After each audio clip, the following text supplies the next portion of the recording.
मजमा गैर कानूनी है। आप सबसे निवेदन है, आप अपने आप को यहाँ से हटा लें। बैरिकेड तोड़ने की कोशिश की जा रही है, तस्वीरें हम आपको दिखा रहे हैं।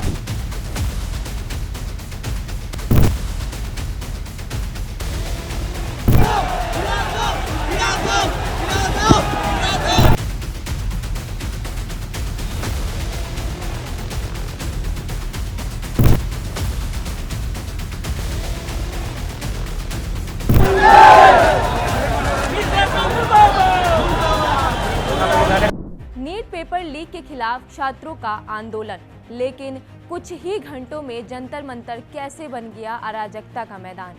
किसने भीड़ को बैरिकेड की तरफ धकेला, क्यों पुलिस और प्रदर्शनकारियों के बीच टकराव हुआ, और सबसे बड़ा सवाल, जब लाठियां चल रही थी तब आंदोलन का नेतृत्व करने वाले लोग आखिर कहां थे। नीट पेपर लीक पर छात्रों का गुस्सा जायज था। लाखों छात्र अपने भविष्य को दांव पर लगा रहे थे, लेकिन 20 जुलाई को दिल्ली के जंतर मंतर पर जो कुछ भी हुआ, उसने आंदोलन के उद्देश्य से ज्यादा उसकी दिशा पर सवाल खड़े कर दिए हैं।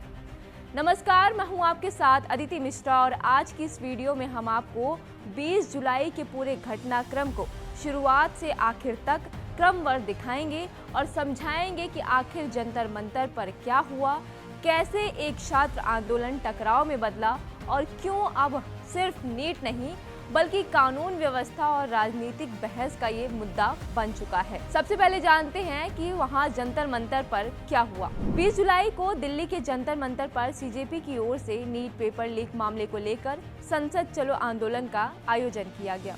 बड़ी संख्या में छात्र और प्रदर्शनकारी वहाँ पर पहुंचे। आंदोलन का घोषित उद्देश्य था छात्रों की आवाज संसद तक पहुंचाना और सरकार का ध्यान नीट पेपर लीक की ओर आकर्षित करना। सुबह से माहौल शांत था। दूसरी तरफ संसद का मानसून सत्र चल रहा था, इसीलिए संसद मार्ग और आसपास के इलाकों में पहले से ही सुरक्षा बढ़ा दी गई थी।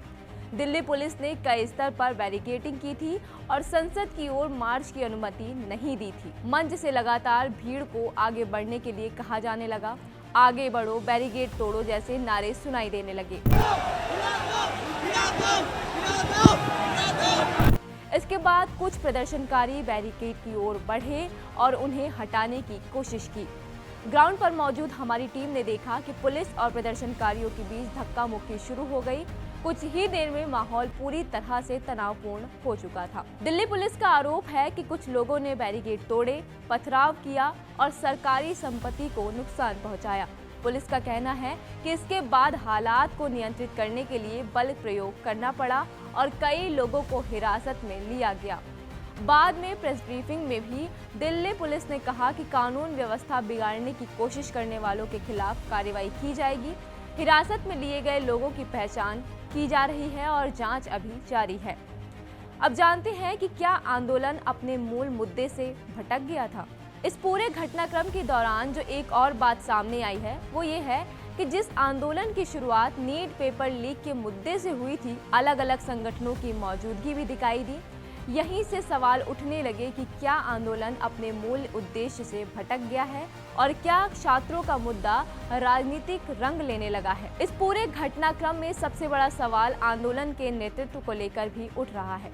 जब बैरिकेड पर टकराव हो रहा था, पुलिस और प्रदर्शनकारी आमने सामने थे और सबसे ज्यादा मार छात्रों को और आम लोगों को झेलनी पड़ रही थी, तब आंदोलन का नेतृत्व करने वाले प्रमुख चेहरे आखिर कहां थे। दावे किए जा रहे हैं कि उस दौरान सोनम वांगचुक अस्पताल में थे, अभिजीत दीप के ट्रक पर मौजूद थे, आशुतोष और सौरभ जेपी नड्डा के आवास की ओर थे, जबकि विजेता दहिया कहीं और आराम से घूमते हुए उनका बर्गर खाते हुए एक वीडियो काफी वायरल हुआ है। अगर ये दावे सही हैं तो सवाल उठना स्वाभाविक है कि जो लोग मंच से आंदोलन का नेतृत्व कर रहे थे, क्या वे सबसे कठिन समय में भी प्रदर्शनकारियों के साथ खड़े थे। लोगों को जोश दिलाना आसान होता है, कैमरे के सामने क्रांति की बातें करना भी आसान होता है, लेकिन हालात बिगड़ जाए तब नेतृत्व की असली परीक्षा होती है। दिल्ली पुलिस का कहना है कि उसने संसद की सुरक्षा और कानून व्यवस्था बनाए रखने के लिए कार्रवाई की। दूसरी तरफ नीट पेपर लीक का मुद्दा आज भी उतना ही गंभीर है। छात्रों का गुस्सा और उनकी पीड़ा उतनी ही पूरी तरीके से सही है। लेकिन सवाल ये है कि क्या छात्रों की इस लड़ाई को सही दिशा मिली है या फिर कुछ संगठनों ने उनके आक्रोश को राजनीतिक प्रदर्शन में बदल लिया है। आपको क्या लगता है 20 जुलाई को जंतर मंतर पर हुई अराजकता के लिए सबसे बड़ी जिम्मेदारी किसकी थी?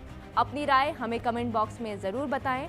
अगर आपको ये वीडियो तथ्यपूर्ण लगा हो तो इसे शेयर करें, चैनल को सब्सक्राइब करें और बेल आइकन को दबाना ना भूलें और इसी तरह जुड़े रहें 5 जन्य के साथ।